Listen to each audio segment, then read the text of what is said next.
This is a Caterpillar 906H wheel loader. It's made by Diecast Masters, and it's in 1/50th scale. This is probably the nicest version of the 906 that's been made so far. The first two were made by Norscott, and this one is Diecast Masters.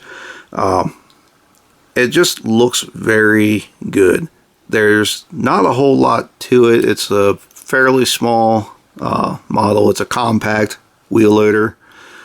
So obviously you don't have a lot of size there, but for what you get and the price you pay, it's really a pretty good model. It's got some drawbacks to it, but overall it's very well done.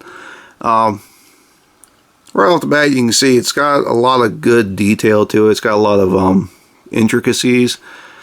Just the tread pattern on the tires, for instance, it just looks good. It looks good from the side, looks good from the front. You can see the bolt pattern on the wheels, which is nice. You got the drive line running from the front to the rear axle there, which is cool. Steering cylinder on one side, because it's a pretty small loader, you only need on one side. You got a lot of hydraulic hose lines running, which is nice. Something else that's really nice is you have a pair of lines running underneath along the boom arms, which I would imagine they're both for a hydraulic coupler or a set of remotes, or it's both, where one set's for the coupler and the other set's for the remotes. I really don't know. I've never run a 906, so I really can't say, but I imagine it's one or the other or both. As far as the cab detail, it's really pretty good. You got some nice lights here on the front, on the loader arms. You got mirrors and lights on the cab. You got the windshield wiper there. Pretty good cab interior. You got the joystick for the loader, little armrest, steering wheel, all that good stuff. You got lights in the back. Again, another wiper, and they even have the door handle is black right there, which is it's another one of those fine minor details, but it looks pretty good. I wish you didn't have this 4-foot tall person running the machine, because you can see he can't reach the pedals. But it's overall not terrible. It's not something you'd notice sitting on the shelf, which is I imagine pretty acceptable. Underneath, that's fairly basic. Still looks pretty good though. One thing that I really don't like about the model, there's two things I don't like. One is this articulation point. It's cool. You steer left and right, and you have that flex there, but it makes for a very, very weak joint. And I don't like that, because when you move the loader arms up and down, it feels like you're going to pull the front half of this loader off. Now it does steer with this drive shaft, but you can see the drive shaft is just a straight piece of plastic, and it really kind of wants to hold it straight. And as you turn, you bend the shaft, which is not great. It still looks pretty good though. I mean, again, it's going to sit on the shelf, and I mean, you're not really going to have a lot of opportunities where you have to have it articulated. Anyway, the other thing that's a little bit unfortunate is the bucket doesn't really roll back very far at all, and then it does not dump. I mean, you roll back a pretty fair bit there, but you can't dump it.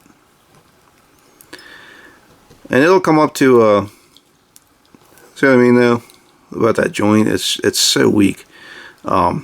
Anyway, it'll lift up to a pretty high angle, which is impressive. I mean, that's really pretty nice right there. But again, you can't dump the bucket. That is as far as it'll go.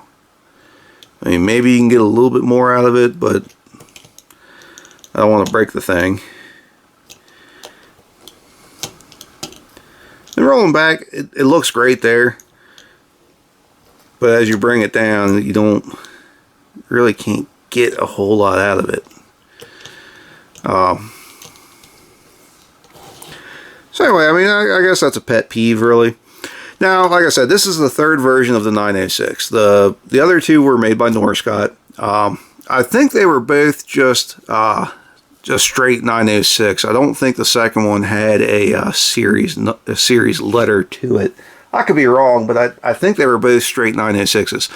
The very first version had a monoboom, and that was actually a really surprising model. I want to say it was like maybe $17, $18, maybe $20, which at the time it was a very good model for that price point.